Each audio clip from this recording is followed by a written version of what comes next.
Scatchel, ominous. Don't call it a comeback. Took a deflection off that plate, but Rudy Scatchel has had his say. This is the start of dreams for Heart.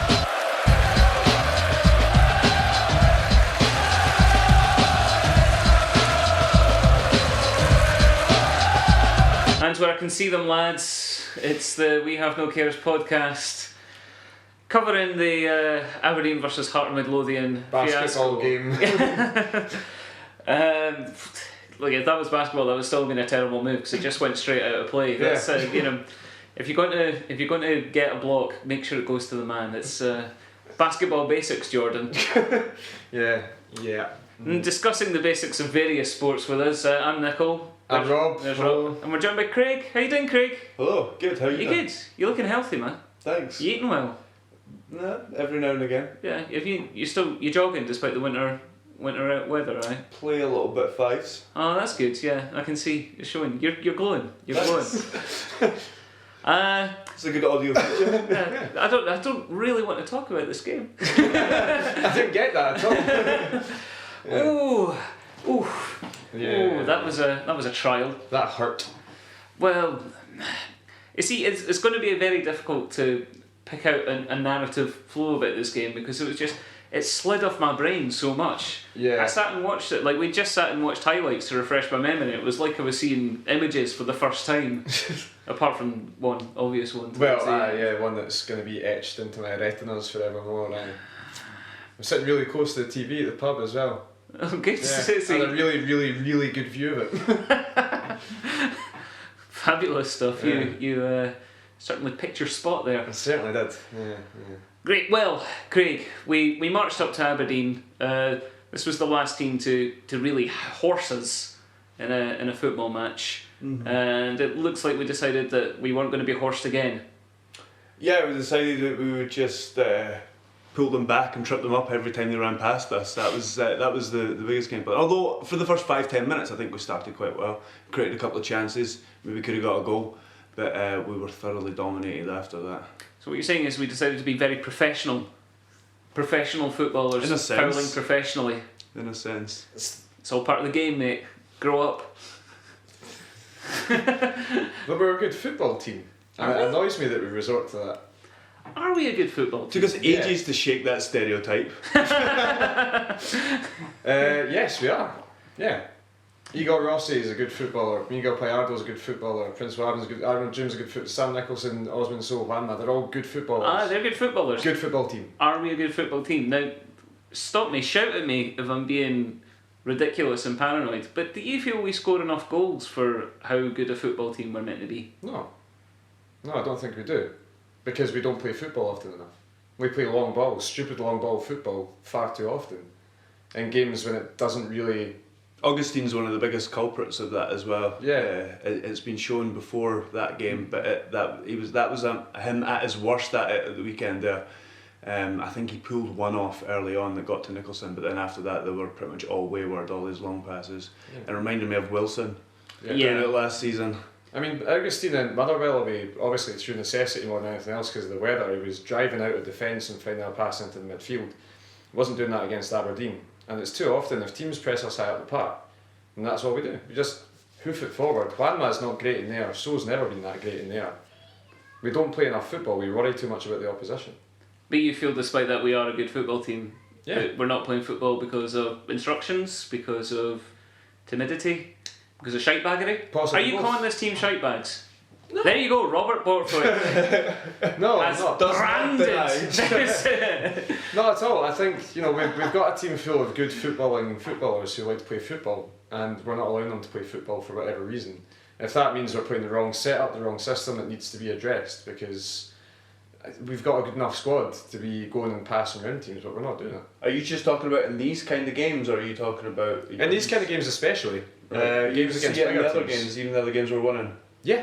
Yeah, you still see it. You still see, defenders or whatever hoofing it forward to So when they do have an option there. It's beginning to get a bit annoying, but I'm sure it will come. It will come. Nielsen said himself, probably take until about February time until all the foreign guys are properly settled in, and then that's why we've got them on longer deals now so they can push that into next season. It's still possibly a bit of a consolidation season, just make sure that we're all right, top 6, but I think we've got a good enough team to be absolutely pissing third anyway. I still have no doubts that we'll finish third, at the very worst fourth, but it just feels like there's so much more in this team. I think I was on board that's the point with it. I was trying to make. So there's more to come. They could play a lot better. I think what started me down this dark train of thought was like, we got what I felt was a good gritty draw against a solid Dundee team, and then it turns out that maybe they're not that solid after all in their subsequent results, and it's Yeah, I mean, they weren't losing a lot of games at that point, though. I mean, I know it's quickly become like no wins in 10 or something for Dundee, but for a while, I think they were unbeaten. I think they drew 4 in a row. So that was in a sequence where they weren't losing a lot of matches. But yeah, I take your point there. But I think overall, still, for a newly promoted team, it's still like a great run of form. I think the performance was the most disappointing thing at the weekend. I mean, the fact that we actually lost the game, I mean, Aberdeen are a better team than us, I think, when it comes down to it. Yeah. But yeah, I mean, the run we're on is still positive when you look at the run as a whole. So continuing this roller coaster of emotions that is my head, am I now being too negative? Aberdeen did horses last time we faced them. Is like a sort of niggly, professionally foully way where we were, just minutes away from securing a good point and clean sheet away at our closest rivals in this league. We don't count Celtic because Celtic are just doing whatever Celtic-y things they do on their planet Celtic. Yeah. God, fucking imagine that planet. Jesus Christ. Fingers crossed Independence Day stops off there. But yeah, so if we'd got that 0-0, would we be sitting here going, that we did what we had to do? I think we would have been sitting here saying that's a good result, but the performance wasn't very good. No. To be honest, because it wasn't a very good performance. We could have won that game. We could have got a last minute bounce off your tit Spanma goal. And we could have won it 1-0. We wouldn't have been complaining, but I think we still would have paid lip service at least to the fact that it wouldn't have been a very good performance. Might mention why I missed it again. Maybe later. You have to earn it. I'm going to be playing out my skin. That's man management, that is. I'm going to run through brick walls for the gaffer now. I'm gone by that point. No, you don't. I think that you can't gloss over a bad performance. Even if Jordan McGee hadn't have tried to grasp the ball out of the air inexplicably. Alright, we've waffled for 7 minutes. Let's get to it. Alright. Why did he do it, Craig? Well, You're good friends with Jordan McGee, right? yeah. You know him well on a personal level. He's he obviously, you can see him look over his shoulder just before he makes the run in himself to defend it, and he obviously thinks that Goodwillie's a lot closer to him. He obviously thinks that Goodwillie's coming in to knock that ball into the net, so he's tried to do one of those half obvious, half trying to get away with it handballs, and it's Do you think there's it as looks much thought in ridiculous. that as that? I mean, like just the presence of you can see Goodwillie him make look you over his shoulder before he does. Yeah, I think that's what it is. He must think there's somebody coming in to hit the ball. Otherwise, why would he do that in acres of space like that? Either that, or it was Billy King was sort of covering at left back at the time, and he just really doesn't trust Billy King to take a touch on the ball in his own box. He was like, "Nah, do you know what, Billy? I'm going to save you from this." Which again would be a remarkable instinct considering that King's got one of the best touches in the squad. Imagine it, yeah. To be honest with you, we could come up with fucking any explanation here, and it's still.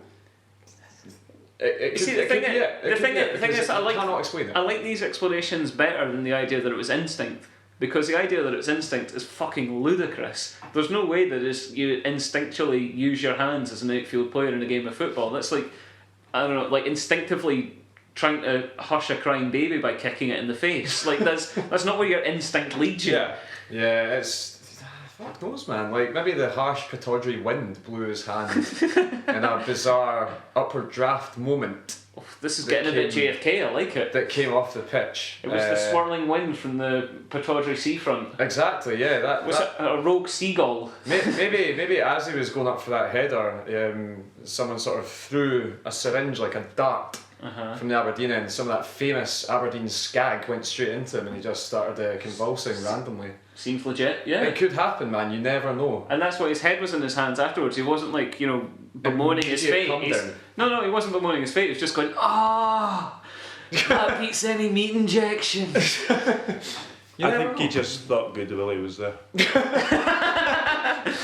That's probably it. To be honest with you, but yeah, it's you can't defend it. You can't defend what he's done. You can't say, oh, that's inexperience, because a 5-year-old boy who plays left back in the football will know that you don't jump up and punch the ball when it's coming into your box. You just don't do it. Yeah. The ball wasn't going in the back of the net. It wasn't like a sort of heroic last second thing like, oh, you might miss the penalty. Nah, it was nothing like that. We've you can't seen defend it. And I love Jordan McGee. And I still love him. I still think he's great. But you can't defend that. No, so many people trying to. It's ludicrous. Like we've seen like a few penalty box handballs in the past in world football. McFadden and Suarez leap to mind, but both of those were to stop goals. Yeah, I think that's the point Robert was trying to make there. Yeah, exactly. That if you're stopping like a last ditch kind of movement and stop a goal, and then you can maybe get lucky at the penalty. But yeah, there was still a chance to be finished, even if Goodwillie had followed in. It's a bit of a shame. Goodwillie as well. Yeah. I mean, yeah, only he scored scored against against us. us, but that's his only goal this season. Like, I'd still back him to miss. McGee had a really good performance as well. Yeah. I think as a team we had defended really well. We hadn't played well at all, but we had defended well from the goalkeeper through the back four. I think Patterson had a bit of a torrid time in the first half, but I think other than that, I think the back two defended really well, and I think McGee done a decent job. It was just a shame that was the way that we kind of lost it, because you take a point after a performance like that. He certainly did well defensively, but I think that's why he's in there. You know, Nielsen's come out and said himself he's good defensively. Going forward, he doesn't quite offer what Oshiniwa does. He doesn't overlap, but defensively he's still strong.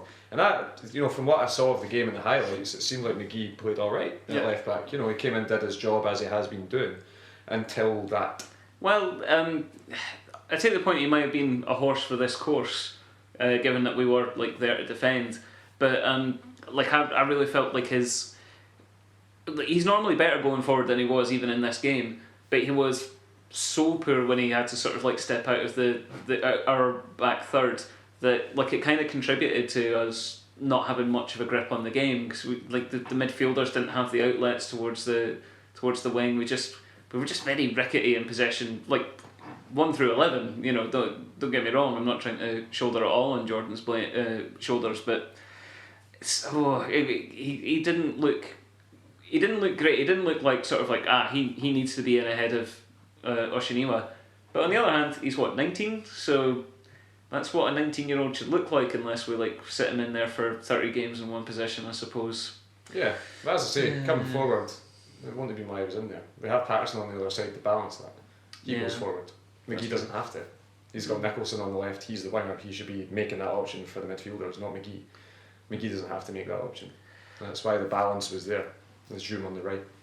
Well, okay, Craig, give me a positive. Give me something to take from this match. Please. Rossi was good again. I like There we you. go. I like you got. Robert, I'm greedy now. Give me another positive. I thought Neil Alexander. I know I'm not Robert, but Neil Alexander had a good game as well. Yeah, I thought that too. Good. That's another positive. I liked it when Sam Nicholson nearly scored and when Juanman nearly scored. That was nice. Those were both nice. Talk us through. Pick your favourite one and talk us through it. Actually, I'm going to go for the one that might not be seen as the favourite one, but Juanman's chance was my favourite. Yeah. Just his touch.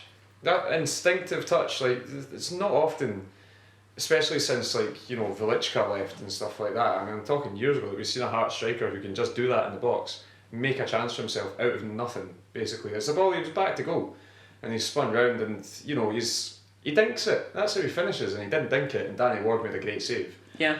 But yeah, it was just, you know, that's why you have guys like him in the team, because they can make a difference in a split second. He was unfortunate that it didn't go in that time.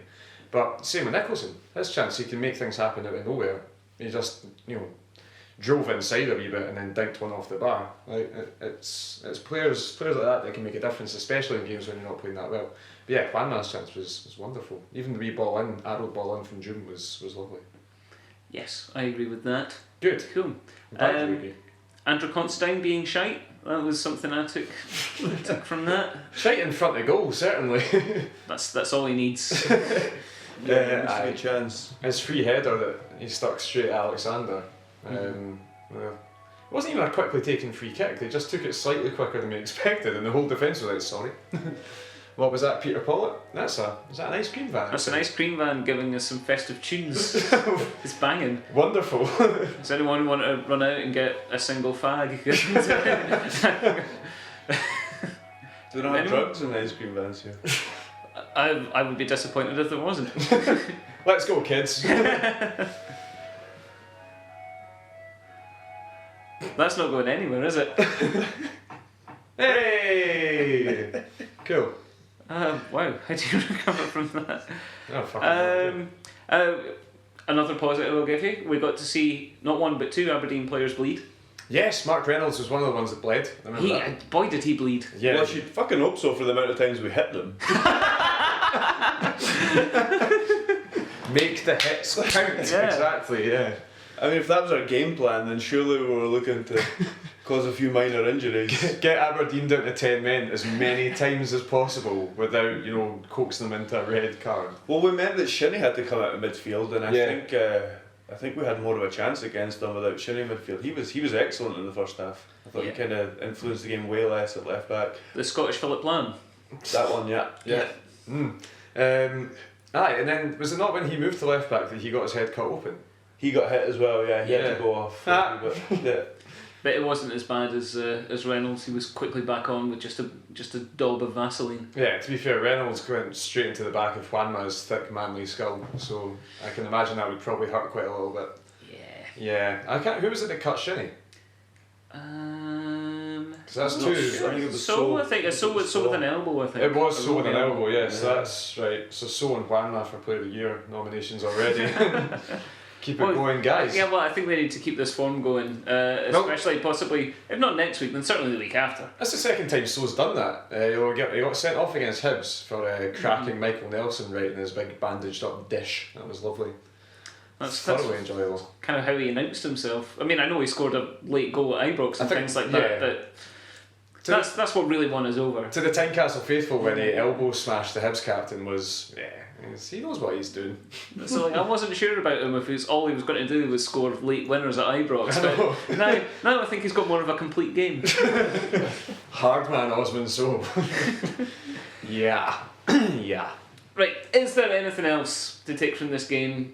Formations wise, is there anything that we should be looking at doing against St Johnstone next week? I think that Robbie should keep McGee in the team. I don't think he should be taken out purely for that one moment of complete fucking madness, because I think taking Oshiniwa out at half time against Motherwell was sort of a sign that he's showing Oshiniwa you are not indispensable, you're not going to play every single game. So I think McGee should stay and sort of have a chance to get his confidence back and stuff like that. Team wise, I think that midfield of Boabin, Joom and Payardo, I like it a lot. I think it's fine. Payardo needs to learn not to just kick everyone the whole time as he did against Aberdeen, but I think possibly he was told to do that, but maybe not as obviously as he was doing it. He's struggled to be as influential since. Nielsen's been trying to get him back in the team more often recently, and he's certainly not been. I think he's still just suffering a wee As he bit. was last season. Just from lack of game time. I mean, how many minutes total has he played? I would guess it's less than 400. Yeah, he's not played that often this season. I still think he's class. I still think he'll come back to his best, and games against like St Johnstone and stuff like that is when you'd hope he'd be able to do it. And then going into New Year with games against, we'll ignore the Celtic game, but games against Kilmarnock and Dundee United and stuff. That's the sort of games where he should be imposing himself a bit more. And he was great at Tannadice before he got injured again. Right enough, yeah. It was good. Do you think Nielsen maybe needs to pick a midfield and just settle upon one now? That seems to be the area that he changes almost every game. I think he's I think making he's it been patchworks. He's making it patchworks until Jamie Walker's back. Right. Until Walker's back, he's basically saying, right, we'll play these guys in there and chop and change it a wee bit, because I don't think Walker's he's. only I don't think he's chopping and changing it. I think he's just being forced because of the fitness issues of everyone. Because Payardo's been so stop-start. Because Gomez and Wabin have both had their Gomez, problems to seek. Yeah. Trying to find James' best position or James' best Yeah. fit in the team. Just with Swanson being in and out and things like that. But I understand what you're saying there. I think Boabin's really proved his worth in recent weeks. I think he still had he wasn't great, but I thought he had a decent game at the weekend there.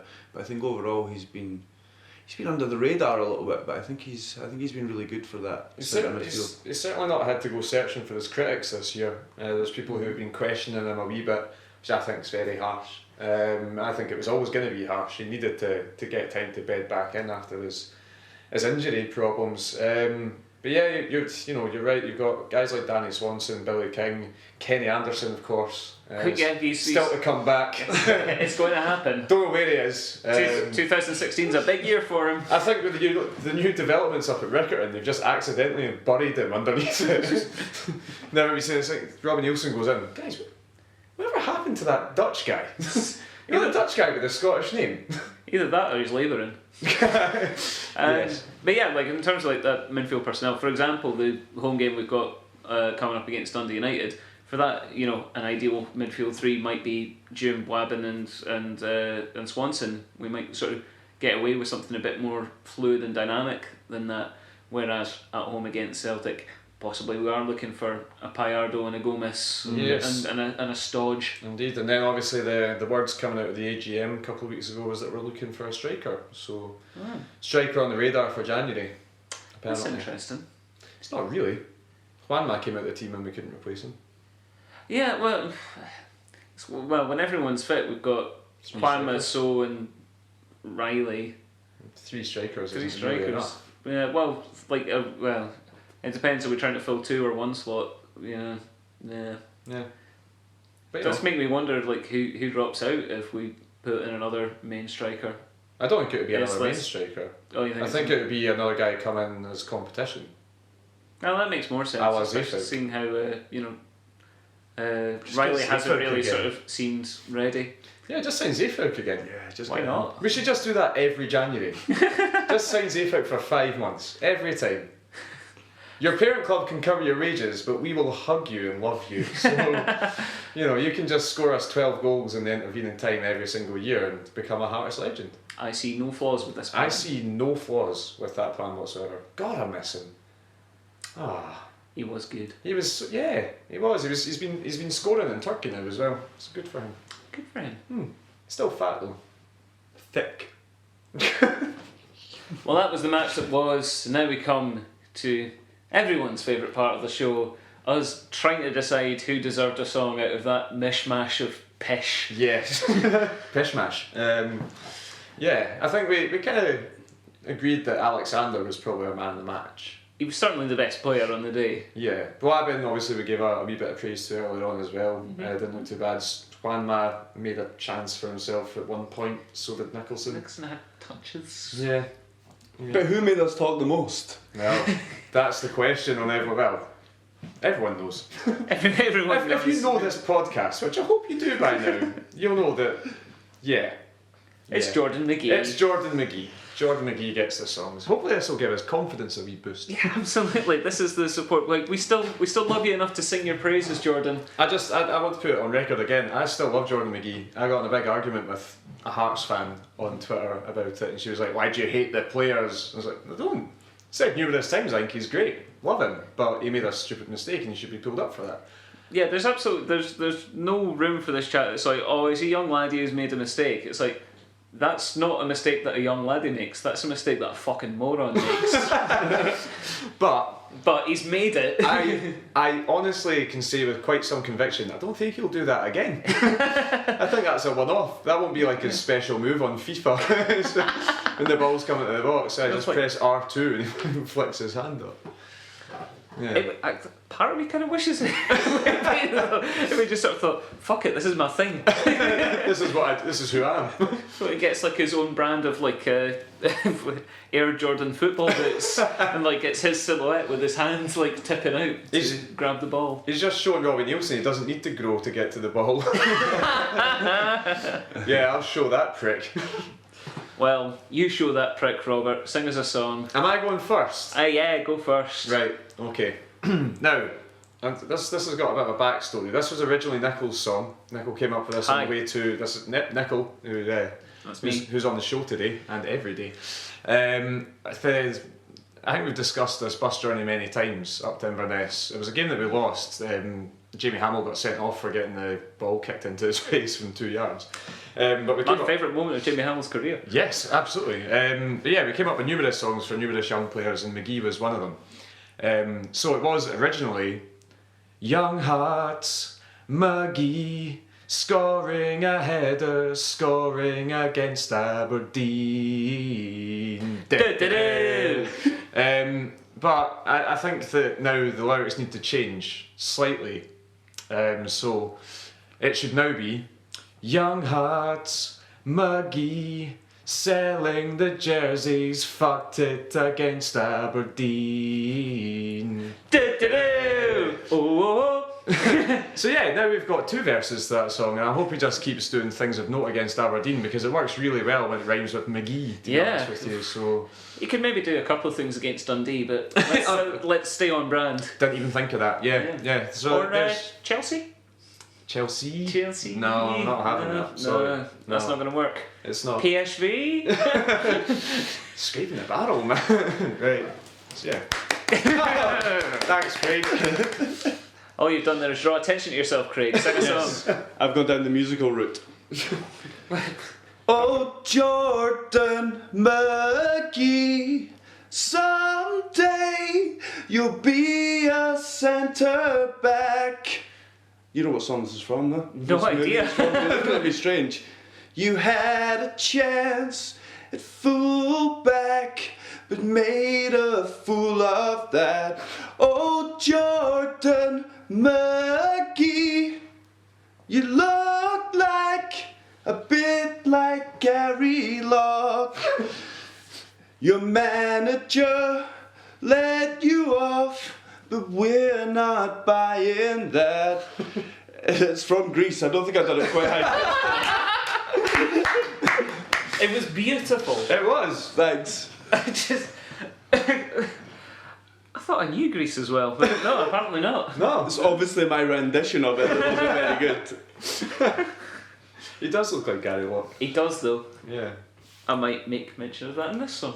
He looks a bit like those, those penguins that have the. Is it king penguins? Yeah, Emperor Penguins. Emperor penguins. Yeah. Yeah, he looks like one of them. Ah. Yeah. Well, his face says he's had a mare, oh, he's had a mare. Even worse than we modelled his on Lockie's hair. And everyone around him screaming that was fucking shite. The people who surround him can't believe the likes. What a bam. He's holding the match ball in his palm. Suddenly McGee flicks the ball with his pinky. Suddenly McGee does the dumbest thing you'll ever see. Suddenly McGee hands the points to Aberdeen. Suddenly McGee has to go inside and play for the Highbees. Oh god, I wouldn't go that far. I was going to say you'd won until that last line. Fucking hell. But yeah, you still won. Yeah, it's a bit of mid-2000s indie pop for you there. Yeah, brilliant. Yeah. So a win for Nickel, I think we can all agree. Well done, Nico. Thank you. Yeah. Thank you very Oh, much. you're welcome, man. You deserve it. Yay. Yeah, man of the match performance. Thank you, Sandy Tom. No, Katie Tunstall. Yeah. I was going to say, yeah, they're Scottish, man, but come on. They were completely interchangeable. Yeah. Well, thanks for sticking with us, guys. Yeah, And, thanks for hanging around. remember if you see Jordan McGee in the streets, give him a slap and also a hug. 'Cause Yeah. He needs both of those. He does. I He think. does. Yeah, absolutely. The stick and the carrot. Indeed. Whatever you want to do with either of those implements. Craig, tell the good people where they can find you. On the internet. Good start. Care to narrow that down? I hear the internet's a big place. I do some stuff with the internet. With the internet, I was going to say the internet again. The Terrace Podcast, so terracepodcast.net, and Twitter, Craig Cairns 001. Put an at the start of that. Yeah. Shan't. Not gonna. Yeah, I'm at RF Borthwick still. You sure are. Yeah, sure am. I'm at Nick O'Hay. Yep, you are. That's on Twitter, on the internet, Yeah, where you can find Craig. full circle. What a host. You can also find the show at We Have No Cares, which is also on Twitter. Yes. Yeah. Yeah. Another corner of the internet is Tumblr. Yeah, which is wehavenocares.tumblr.com. And possibly the backbone of the internet is email. In fact, God, we had an email this week. I've almost forgotten to even mention it. Oh, good. Oh, yeah. Yeah, it was kind of just reiterating a point we had earlier. It was Penguin Mackenzie wrote in to say, Nielsen underthinked it today. Clearly, criticism of overthinkery has got to him, so to appease the thinkful supporters, he think-ized he could set up the team in an apparent and obviously underthinkingly manner. Simply put, he overthinked his thinkism. Why didn't we start with that? Because I forgot. Thanks, Penguin. Yeah, but yeah, that's a magnificent point and very, very well made. Yeah, Yes. absolutely. Better made than any single other point on this show. Yeah, what a wordsmith. And you can email us, just like Penguin Mackenzie did, at wehavenocares@gmail.com. Thanks, guys. Thanks. Steve Crawford. Steve Crawford. Steve Crawford. I'm gonna knock you out. Mama said knock you out. Gaskins arriving on the scene. Hot